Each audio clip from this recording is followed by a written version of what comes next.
Bienvenidos alumnos y alumnas del quinto y sexto grado al día 1 de la semana 27 de Aprendo en Casa. Esperando que se encuentren bien, vamos a dar lectura al título de la semana. Disfrutamos y conservamos la diversidad de plantas de nuestro país en el área de ciencia y tecnología.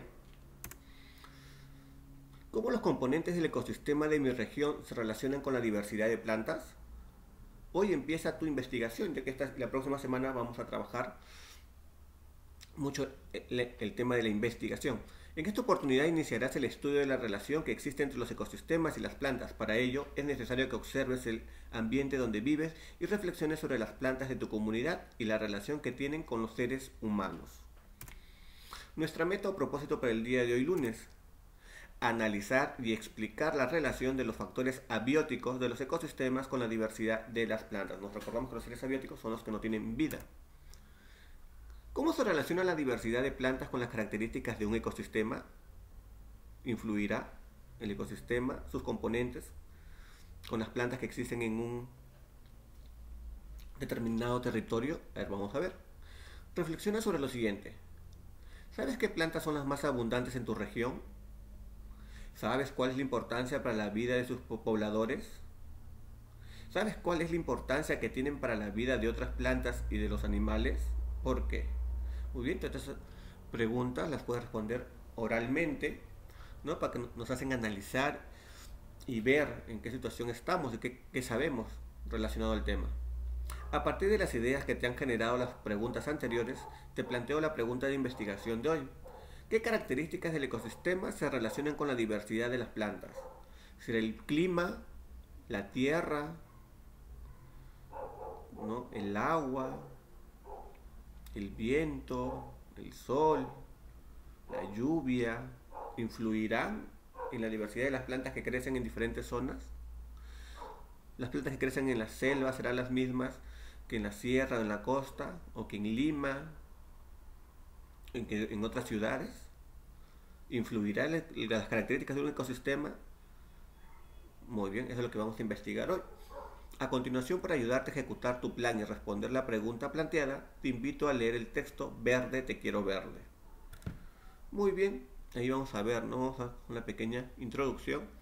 La casita bonita, el nombre de un relato para niños, pero hoy será el nombre que le pondremos por esta vez a un árbol de encino, en el cual hace años se realizó un conteo de los seres que lo habitaban. Así se descubrió que sobre él vivían 30 especies de aves, 200 especies de mariposas nocturnas y miles de insectos, todos en un solo árbol.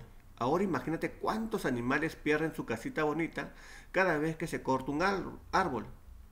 Y si en vez de uno se cortan miles como está ocurriendo en este momento en muchos lugares del país, miles de especies se quedarían sin su casita bonita. Seguramente si los animales que los habitan pudieran hablar, nos dirían al respecto: ni mi casa es ya mi casa. ¿Y tú, que si tienes posibilidades de hablar, qué les dirías? ¿Qué les dirías a esas personas que cortan, talan árboles? Muy bien, ¿no? Ahí te dejo la pregunta para que la respondas.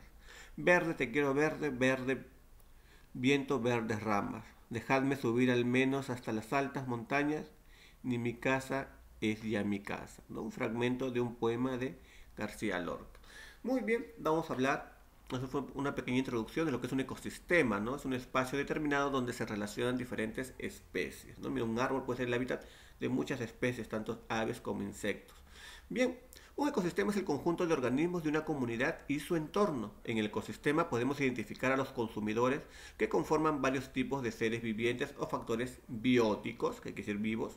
Entre ellos se encuentran los productores, que son las plantas; los consumidores, tenemos de primer orden, segundo orden, tercer orden, y los carroñeros, ¿no? De primer orden son los herbívoros, segundo orden los carnívoros, y de tercer orden también tenemos a los que se alimentan tanto de los carnívoros como de los herbívoros, ¿no? Y los carroñeros son los animales que se alimentan de los cadáveres de los animales de los grupos anteriores. Muy bien, ese es un tema también que ya hemos visto. Entonces ya en casa tú cuentas con estas lecturas, le vas a dar, siempre recomiendo hasta 3 veces para poder comprender. Acuérdate que el día viernes vamos a tener una evaluación sobre este tema. Y también para que puedas coincidir, ¿no? Tenemos dos, cómo se relacionan las plantas con el ecosistema. Ahí vamos a tener importante información, dice, ¿no? Las plantas forman parte del ecosistema, las plantas dan origen al ecosistema, la vida en el ecosistema depende de las plantas, mira, muy interesante. Las plantas dan origen a la diversidad de los ecosistemas. Mira qué tan importantes son las plantas en la vida de cada uno de los animales y también del hombre. Y como tercer punto, las plantas de las ecorregiones del Perú, ¿no? ¿En qué consistirán las ecorregiones? Muy bien, y como siempre al final tenemos las fuentes, ¿no? Para ver si el texto es falso o verdadero, ¿no? ¿Qué tan importante puede ser esa información brindada? ¿Qué tan real? Entonces ahí tenemos las fuentes, ¿no? Quienes por los datos del autor y de los autores, ¿no? Que respaldan la veracidad de este texto. Muy bien, una vez que has analizado, leído y comprendido el texto, vas a responder a las siguientes preguntas de investigación. Y también puedes reformular tu respuesta a la pregunta de investigación, a la primera que hicimos, ¿no? Corregir en todo caso. Entonces tenemos ahí, ¿cuál es la relación que existe entre el ecosistema y las plantas? ¿No? ¿Influye? ¿No influye? ¿No? Vamos a ver. Y segunda pregunta, ¿de qué depende que haya diversidad de plantas en tu región? Según lo que hemos leído, dependerá del clima, del tipo de suelo. Muy bien, ¿no? Todo eso depende de la lectura. Entonces, reitero, lee 2 hasta 3 veces cada lectura. Muy bien. Y para culminar nuestra actividad del día de hoy, vas a autoevaluarte, ¿no? Ya la semana pasada hemos visto la autoevaluación en toda la semana, que es un proceso que nos permite ir avanzando y ir analizando y ver en qué estamos aprendiendo y qué nos falta por aprender para repasar, ¿no? Según consideres que lograste o no, explica lo que te indica cada criterio de evaluación. Entonces vas a poner un check si lo lograste o no lo lograste, ¿no? Aquí mucho en esta parte de la autoevaluación tiene que ver los valores, ¿no? Acuérdate que no es un criterio valorativo, no lo hagas por la nota, por la calificación, hazlo para ver qué tanto estás aprendiendo y qué tanto tienes que mejorar. Muy bien, investigué para responder la pregunta de investigación, leíste conscientemente, expliqué qué es y cómo está constituido el ecosistema, expliqué en qué consiste en que el ecosistema se establece una cadena trófica, ¿no? Que es la cadena alimenticia, expliqué que los ecosistemas se generan a partir de la presencia de plantas. Entonces, has comprendido, en este caso comprendido, ¿no? Pone sí o no. Si no has vuelto, no, sí que vas a tener que repasar. Muy bien, si has llegado hasta aquí, te felicito por tu buen trabajo. Que tengas una buena mañana y no olvides de enviar tus evidencias y realizar tus preguntas. Muy bien, más tarde nos estamos conectando vía Zoom, ¿no? Muy bien, desde aquí un fuerte abrazo y abríguense.